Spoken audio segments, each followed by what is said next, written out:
Greetings, and once again, welcome to Aspects of Aliyah.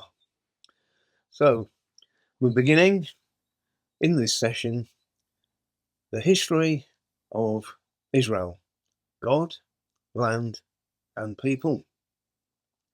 So, we're going to start off in the book of Genesis.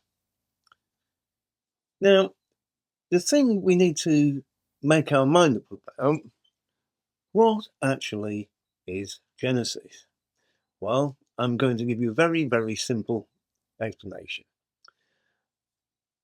The book of Genesis is best understood as being in two parts. The first is what is known as etiological history. Now, etiological history is a narrative that explains things rather than simply records them. At the time, there was obviously nobody there at creation to write it down, and there were no written records or anything like this.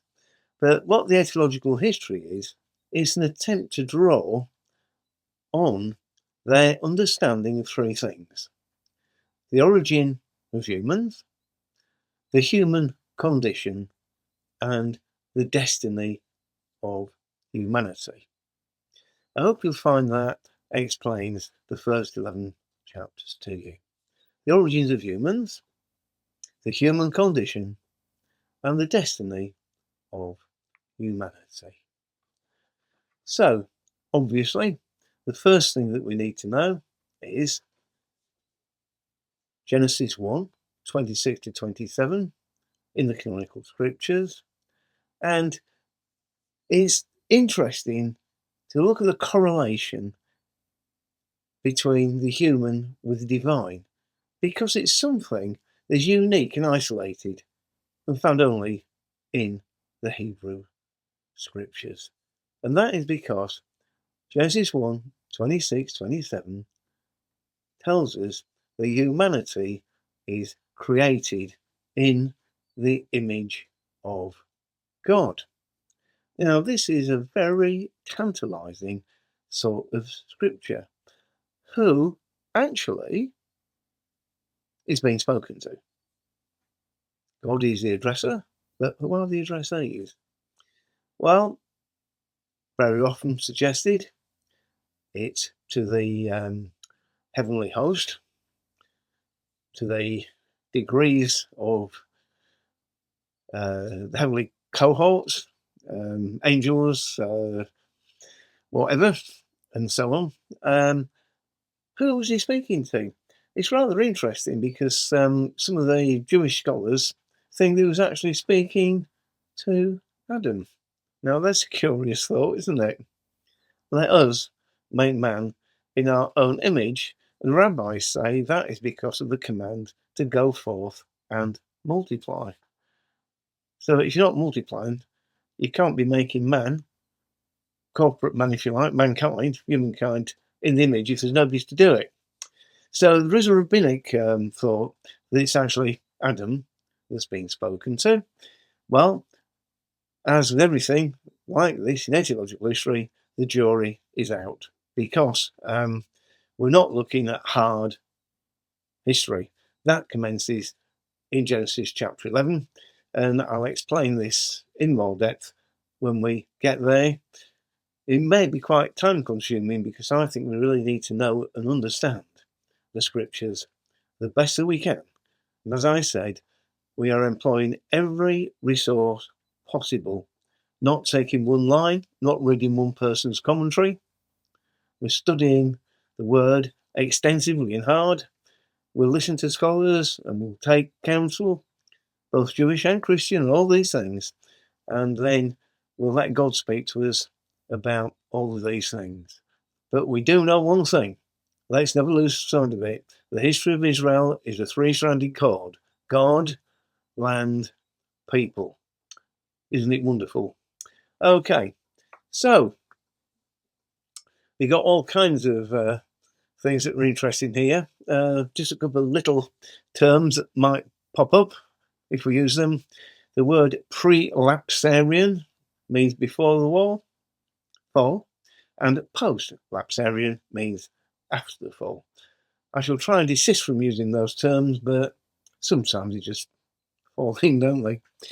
So, as I said, the land, and this is important. You very seldom hear this right back here. The land is both an important and an overarching theme in the Hebrew scriptures.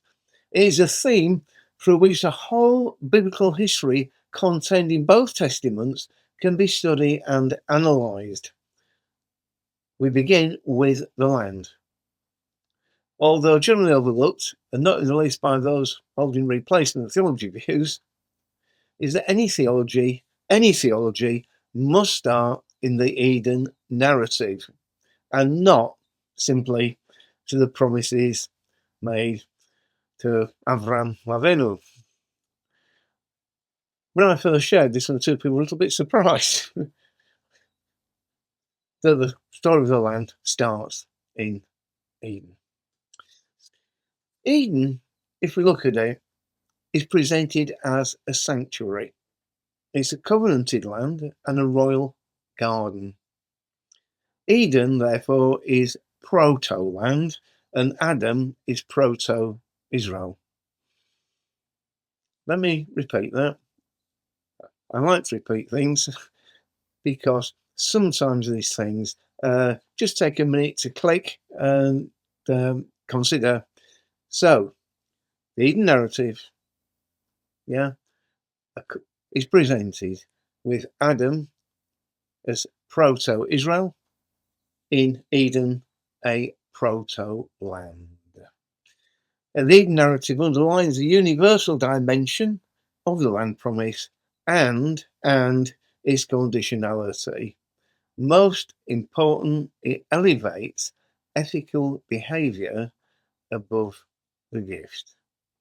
Now, I assume that everybody who watches this broadcast understands the reason for the scattering, because of disobedience, because of a breach of ethical behaviour.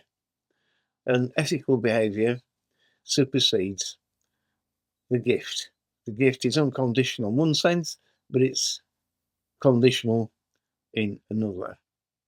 The theology of the land in the Old Testament reflects the themes of Eden. So, firstly, the holiness of the land depends on the presence of God in the land and on the holiness of its dwellers. Therefore, it is a sacred space as God himself chose to walk there. So, instead of thinking of Eden just as a garden, nice park, an orchard, or anything like this, think of it as a sanctuary, a place of holiness where God's presence was. God himself walked there.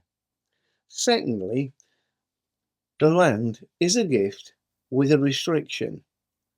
The goal of the gift is establishing an ideal covenantal community that witnesses to other nations in other lands and is gradually exposed in the following narratives.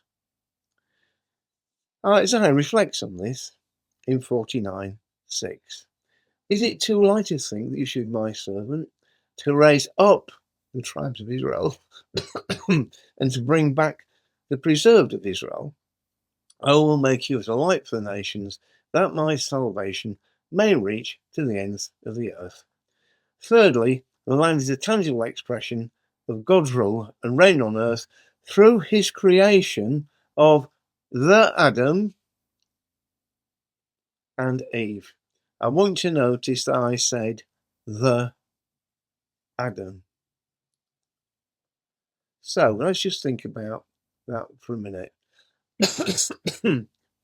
It could be well expressed that the land is a prism for biblical faith. And quite correctly, this is where it starts.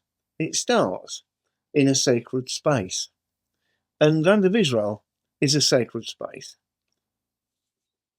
Just as Gan we were feeding, Gan Eden was. So let's move on a little bit more onto the whole essence. An essential part of Judaism before the destruction of the temple was the centrality of the sacred space. The idea of the sacred space and the presence of God, as we said, starts in this narrative. Now, interestingly, when we start looking at this, in the ancient Near East, there were a lot of things that had a commonality in what we'll call a general understanding. And a sacred space is somewhere where God appears, as is demonstrated many times in the scriptures. In the ancient Near East, Israelite sanctuaries were always portrayed by employing garden images. A river appears in Jerusalem in Psalm 46:5, and in Zechariah 14:7 and 8, in Ezekiel's temple. Rivers and water always appear in garden. After Adam and Eve were cast out of the garden, it was guarded by the cherubim. The Ark of the Covenant was guarded by the cherubim and are always associated with the tabernacle and the temple. The fact that the cherubim are said to guard the garden suggests that the garden was a sacred and enclosed space now out of reach to Adam.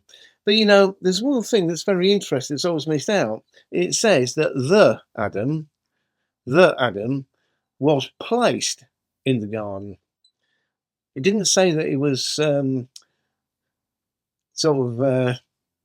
created ex nihilo there. It says it was created out of the dust, but that's an idiom. So that's rather interesting. So our first lesson from the narrative is that the Garden of Eden is proto-Israel and Adam is proto the Jewish people. God, land and people in the very first expression of humanity. Adam is presented as a regal figure of the priestly robe, in the similar way that the priest would work in keeping the tabernacle and the temple.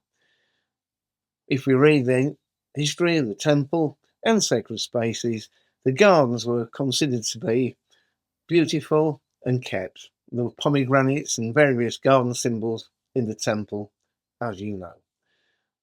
In the ancient world, the 7 wonders of Babylon, hanging gardens of Babylon, the 7 wonders of the ancient world, again, in that culture, was a sacred space.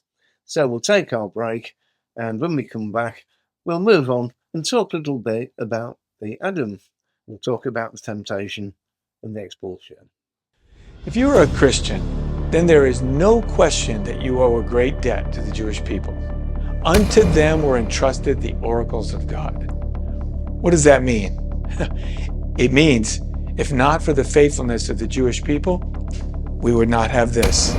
And therefore you would not know your God, and you would not know his Son. Israel and the Jewish people are under attack right now, and we owe them everything. The least that we can do is support them in their hour of need. So please go to EzraInternational.org and give to the Emergency Relief Fund, and your dollars will be used to help displaced and traumatized Jewish people throughout the land. And remember, if you do nothing, relief and deliverance will arise for the Jewish people from another place. Yet who knows whether you have come to the kingdom for such a time as this. Please go to EzraInternational.org and give your best gift today.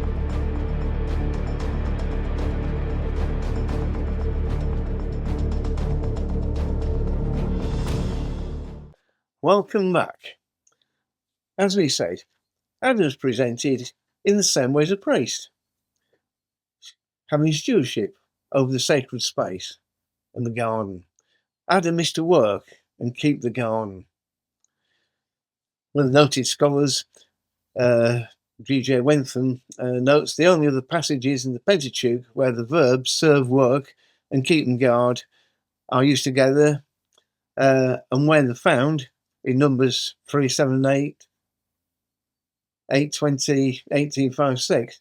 All of these refer to Levites' duties in guarding, tending, and ministering the sanctuary. If Eden, then, is seen as an ideal sanctuary, perhaps Adam could be described as an archetypal or a proto-Levi or priest, whichever way you want to look at it. So, where was the garden? The geographic description of the garden points towards the narrator's understanding of it as a sacred space. So, the primary designation of a sacred space, as we said, is a theophany, somewhere where God appears, and as such, any place of such visitation will be considered holy and become a sacred site. So, let's move on a little bit. According to Genesis 2 and 14, we were speaking about rivers earlier. These waters nurtured the garden and then split into 4 branches that divided the surrounding land. So it seems that Eden is surrounded by waters in the understanding of the narrator. And it tells us that the Pishon flowed around the land of Havilah, the Givon around the land of Cush, understood as Ethiopia. When I worked in Ethiopia, I used to stay in the Gihon Hotel, ironically enough, and the Tigris that flowed east of Assyria and the Euphrates. And whereas the Tigris and the Euphrates are very well known, there's no real consensus of the precise locations or the sources of the other 2 rivers. In ancient geography, maps and directions were extremely imprecise and operated at very different levels to the modern times. And it seems likely that the definitive identities will remain obscure. My guess is that the narrator tried to describe the land between the 2 big rivers, and he imagined or believed that there were 2 more coming. Hence, the figure 4 is very important in Hebrew writings. The 4 winds, 4 creatures, 4 rivers, 4 corners in Isaiah. Figure 4 is a number of sort of enclosures almost in Hebrew writing, because, as you know, numbers are used for meanings of things as well as primitive mathematics. However, let's take a couple of ideas, shall we? The great Jewish Bible commentator Rashi considered the Pishon was a river Nile. The river Gihon, named as being in Cush, is generally thought to be in Ethiopia, as we said, and the headwaters of the Nile actually are at Lake Tana in Ethiopia. So maybe one was meant to feed the other, or the 2 may be meant to conflate, or something like that. As we said, this number 4 is really important as a reference. As I said, 4 corners of the earth, Isaiah 11:12, Zechariah's prophetic vision of the 4 horses that patrol the world, 1:8, the 4 winds, Jeremiah 49:36, Ezekiel 37:9, Zechariah 2, etc. So, enough to say the garden was watered, and those figures really point towards Gan Eden, a sacred space. and Adam, a proto-priest, proto-Levite, proto-Israel. So the very beginning of the story of the history of Israel starts God, land, people. So we had our three beginning sections. So, and we spoke particularly about, in one word, how ethic is co-joined with promise. So we know the story, don't we, about Adam and Eve and the serpent. We know that marriage, if you like, was instituted in this story in the garden, and that Eve was taken from Adam's body. Quite interesting. In Hebrew literature, it's not taken from a rib, but taken from a shoulder or a side, or something like this. But sufficient to say that the Adam, the man, was joined divinely by the woman of his flesh. Some commentators and Jewish people in particular seem to think when it says it was taken from his side, it's a play on brought to his side, and also that it was the same genus. We were playing on words and quite simple. So we know the story, don't we? The tree of life and the tree of knowledge of good and evil. Quite interesting, pictorially, very often presented as stood side by side. It does seem, from the imagery and the words, it probably stood more like that than like that. Just a little detail. So the serpent comes and has a discussion with Eve, and those very serpentine words. Did the Lord really say that? Did he really say not to do this? Are you sure? Well, the story's very well known, isn't it? They eat from the tree, realise they're naked, and it's rather interesting because not only naked in their clothing, they're also now naked, they're also exposed in the sin, exposed in the thinking. And this, of course, leads to their expulsion. It's a terrible thing, isn't it? So haunted me really as I studied it. Many times, God walks in the garden and he asks the question, Adam, Adam, where are you? So was he hiding in the trees? Or was God asking the question, Adam, where are you? Not where you're standing, because God knows everything. But where are you? Where are you thinking? Where are you in your behaviour? Adam, where are you? It's a heartfelt cry. So we've got the scenario. First, we've got the cover-up job, the fig leaves. Then we've got the blame shifting. It was a woman that made me do it. And he blames the serpent. And then he didn't have a leg to stand on, so to speak. What was a serpent? Was he a snake? No. Very unlikely. Did serpents actually have legs in those days? Well, we know there are all kinds of fantastic beasts and things in mythology, everybody's mythology, particularly creatures like well appear in the Middle East. But no, it's a figure of a crafty thing, speaking with a folk tongue, and it's a symbol rather than a real life figure, so to speak. It's an expression of spiritual opposition. So somewhere along the line we might talk about the Satan, the devil if you like, and his origins. Fallen angel through pride. But did Adam and Eve also fall through pride? Is it a behavioural pattern that continues? Were Israel expelled because of pride?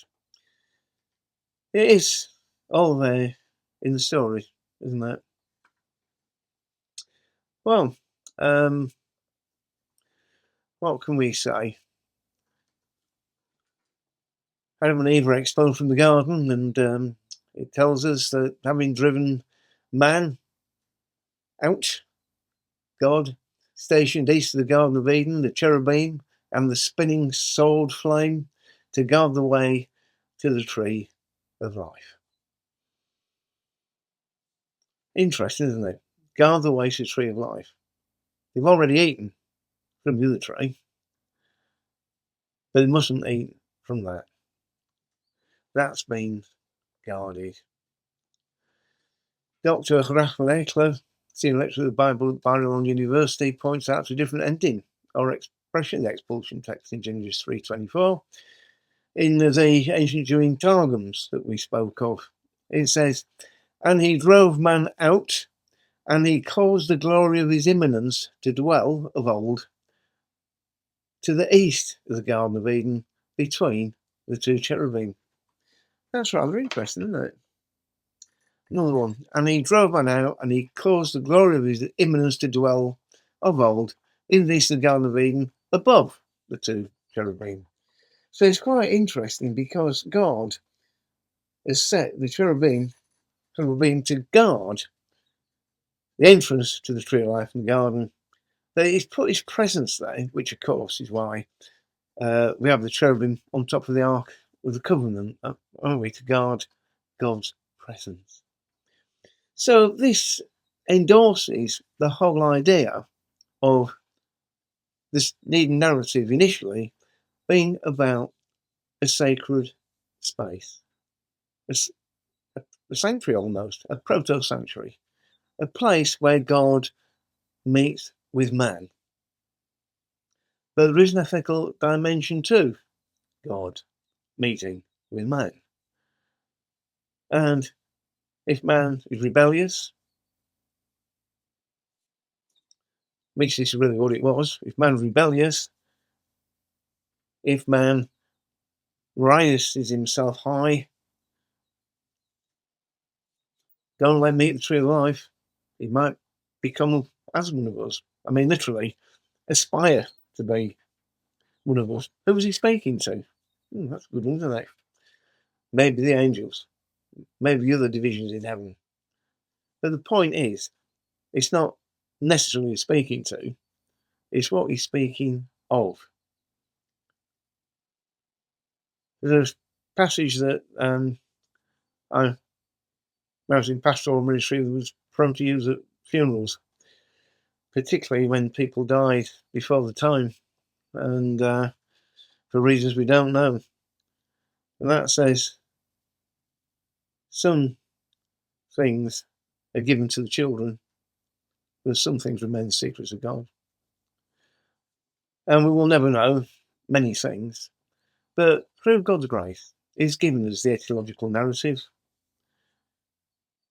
of the story of Eden for three things, as we started off with, all concerning God, land, and people. And we should never lose sight of that, because we were given this wonderful record, if you want to call it a record, in the narrative about man's creation, his responsibility, and his destiny. It's a story of humanity's relationship with God and the land. So we're going to finish up here, and I hope we've been able to share maybe some new insights, or at least some things maybe they haven't considered, or maybe just simply wondered about. But just conclude at this. The Eden narrative is about God, land, and people. Man created for fellowship with God, put in the land, Gan Eden, proto-land, Adam, proto-Israel, Eden, proto-sanctuary, Adam, proto-priest or proto-Levite. The whole story, ethics equals relationship, rebellion equals exile. And let's face it, there can't be anything worse than being exiled from God. And for Jewish people, being exiled from the land where the sanctuary and the holy place and where God's presence was, still is. Terrible thing. I was speaking to a friend of mine today, well, relative actually, he's a religious Zionist, and he said Israel will never be what it should be until the people here understand the government of Israel should be theocratic. In other words, governed by God. There's a thought. So, as ever, God be with you until we meet again.